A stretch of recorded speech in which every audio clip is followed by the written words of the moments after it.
Hello everybody, my name is Sofía Martín-Laguna and I work at Universitat Jaume I.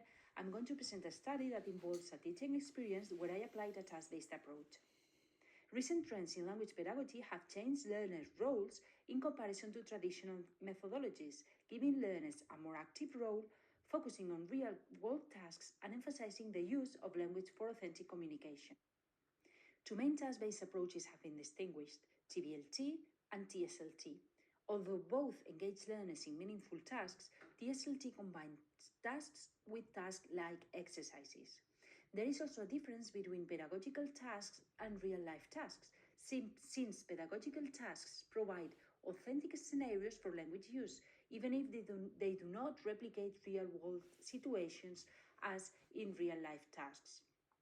However, little research has addressed the impact of task-based approaches on individual differences, such as motivation or anxiety in EFL contexts. This study explores how TSLT affects learners from pedagogical, emotional, and language learning perspectives.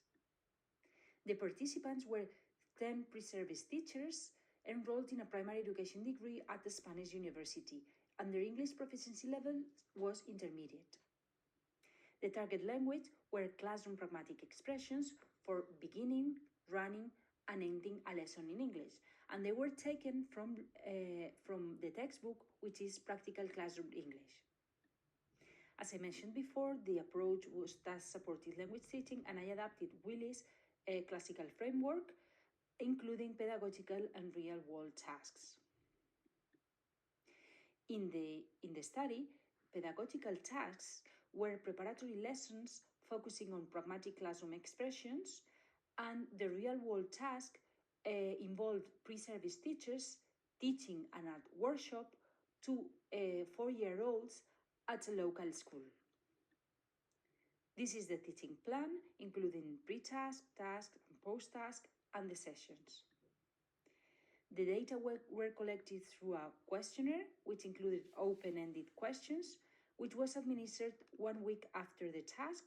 It included background data and open-ended questions that addressed pedagogical, emotional, and EFL learning dimensions. These were the questions in the questionnaire. Responses were analyzed by identifying recurrent themes across the different perspectives, pedagogical, emotional, and learning dimensions. Let's move on to the results and discussion. Dealing with pedagogical dimensions, participants found that TSLT connected learning to real-world communication, motivating them to step out of their comfort zones and use English in practical context. Also, task-based approaches encourage a closer, more collaborative relationship between the teacher and the students, breaking traditional hierarchies and fostering a more involved learning environment.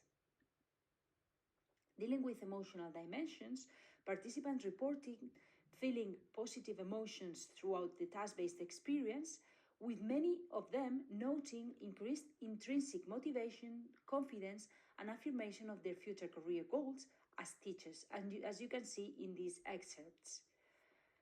Also, students who were initially less comfortable reported changes in attitude towards English, since they observed a boost in their self-esteem and enthusiasm for learning English. Regarding EFL learning dimensions, this approach influenced fluency and spontaneity and confidence in teaching. This was an exploratory study, but some conclusions may be drawn from the application of this approach. It had pedagogical benefits because it effectively connected classroom learning and real-world communication. It also had emotional impact, positively influencing motivation, self-esteem, and confidence. It also promoted language learning, particularly a focus on communication rather than form. However, some limitations must be mentioned. Regarding participant demographics, future research should explore the reactions of learners from various disciplines, and regarding the language outcomes, although fluency increased, further research should explore to what extent this approach promotes or facilitates the explicit language target. This is all for now, and thank you very much for listening.